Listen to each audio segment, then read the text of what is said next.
Saudara-saudariku yang terkasih dalam Tuhan Yesus Kristus, salam damai sejahtera, berkah dalam.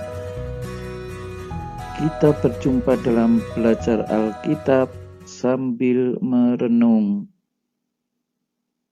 Yesus mengutus 12 rasul. Dari Injil Markus bab 6 ayat 7 sampai 13.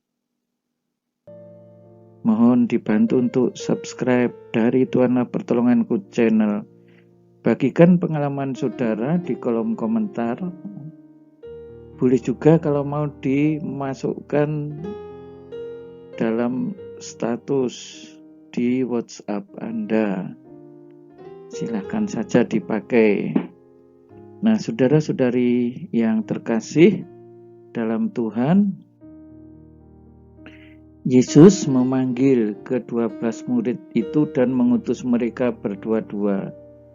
Di sini memang tidak disebutkan siapa saja mereka. Ya, tetapi kiranya ini adalah ke-12 murid yang sebelumnya telah disebut di dalam Injil Markus terdahulu. Ya, nanti bisa dilihat di bab 3. Yesus saat memanggil mereka, memilih mereka itu sampai berdoa terlebih dahulu. Nah, kali ini setelah mereka sebenarnya menjadi murid Yesus atau telah dipanggil, sekarang ini diutus berdua-dua. Kiranya perutusan berdua-dua ini penting ya untuk saling meneguhkan satu sama lain. Dan sekurang-kurangnya apabila satu dari mereka ini ingin atau tergoda oleh penyelewengan, temannya bisa mengingatkan. Nah, mereka diberi kuasa atas roh-roh jahat, tidak tanggung-tanggung ya, bekal yang diberikan kuasa atas roh-roh jahat. Dipastikan mereka tidak akan kalah melawan roh-roh jahat. Ini perutusan yang luar biasa. Maka karena sudah diberi bekal yang luar biasa itu, bekal-bekal yang sifatnya duniawi, ya bukannya ditolak, ya, tetapi janganlah bekal-bekal duniawi itu justru menjadi beban. Yesus berpesan supaya jangan membawa apa-apa dalam perjalanan mereka. Nah, ini kecuali tongkat. Roti pun jangan, bekal pun jangan, uang dalam ikat pinggang pun jangan. Loh, ini kok apa-apa nggak boleh dibawa, maksudnya apa? Ya supaya murid-murid hanya mengandalkan Yesus, mengandalkan kekuatan dari Tuhan sendiri. Ya. Tongkat masih boleh dibawa. Ya, para peziarah itu menggunakan tongkat ya untuk menghalau misalnya ada binatang buas yang ingin mengganggu, tetapi juga supaya jalan mereka ini sungguh-sungguh tegak dan semakin kuat. Boleh memakai alas kaki, tetapi jangan memakai dua baju. Maka perjalanan mereka sungguh-sungguh seperti tangan kosong. Dengan dua baju itu memberatkan mereka. Kalau perjalanan seperti sekarang kita memakai kendaraan, ya, tetapi kalau membawa ransel seperti pada masa itu, dengan banyaknya bekal ini hanya akan memberi beban saja dalam kehidupan mereka dalam perjalanan. Nah, lalu andalannya apa? Ya, kita lihat berikut. Kalau di suatu tempat kamu sudah diterima dalam suatu rumah, tinggallah di situ. Loh, ini loh. Kita bisa melihat kalau sudah sampai di suatu tempat, diterima orang di situ, tinggalnya di situ. Nah, kalau orang tinggal di situ biasanya juga akan makan di situ. sampai kamu berangkat dari tempat itu. Ya, kalau kita membayangkan perutusan ini luar biasa ya, tanpa membawa apa-apa, dan andalan mereka hanyalah kasih karunia Allah yang diberikan kepada mereka melalui orang-orang yang memperoleh pewartaan itu.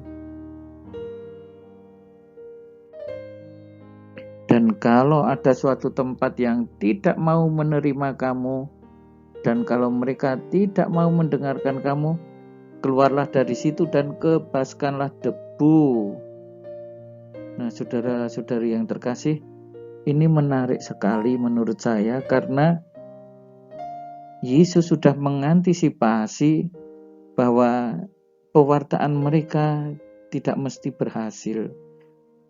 Ada kemungkinan bahwa pewartaan mereka ini ditolak oleh orang-orang pada masa itu. Dengan peringatan ini, Yesus ingin meneguhkan muridnya, kalau terjadi penolakan, janganlah frustrasi, janganlah putus asa. Keluar saja dari daerah itu. Kebaskanlah debu sebagai peringatan bagi mereka. Nah, ini meneguhkan orang-orang yang gagal di dalam pewartaan atau pewartaannya tidak diterima. Enggak apa-apa, terus saja mewartakan. Pergi saja ke tempat yang lain. Lalu pergilah mereka memberitakan bahwa orang harus bertobat. Nah, ini yang harus diwartakan ya, pertobatan orang-orang. Dan kekuatan yang diberikan apa yang menyertai mereka ini mengusir banyak setan, mengoles banyak orang sakit dengan minyak, dan menyembuhkan mereka. Apa yang menjadi gambaran di sini? Kiranya ini kondisi shalom, kondisi damai sejahtera bersama Tuhan ketika orang sudah bertobat, ketika setan sudah diusir, ketika orang-orang sakit disembuhkan hanya dengan mengoleskan minyak. Ternyata bisa menyembuhkan mereka. Itu artinya Tuhan menyertai mereka dengan mukjizat-mukjizat yang luar biasa. Nah, saudara-saudari, kita bisa belajar dari perutusan Yesus ini. Banyak hal bisa menjadi cermin bagi kita di dalam mewartakan kebaikan. Yang belum tentu warta baik, niat baik dari kita akan diterima dengan baik pula ya. Kadang-kadang justru malah mendapatkan perlawanan, bahkan bisa jadi kita dibully dan seterusnya. Tetapi prinsipnya warta Injil keselamatan harus disampaikan kepada semua orang. Yesus Kristus Juru Selamat kita memberkati saudara-saudari. Jangan lupa untuk subscribe, bagikan kepada teman-teman. Silahkan kalau ini mau dipasang sebagai status bagi saudara-saudari. Horasbah berkah dalam. Saudara-saudari sekalian, pekerjaan saudara, keluarga saudara dinaungi, dibimbing, dan diberkati oleh Allah yang Maha Kuasa, Bapa dan Putera dan Roh Kudus. Amin.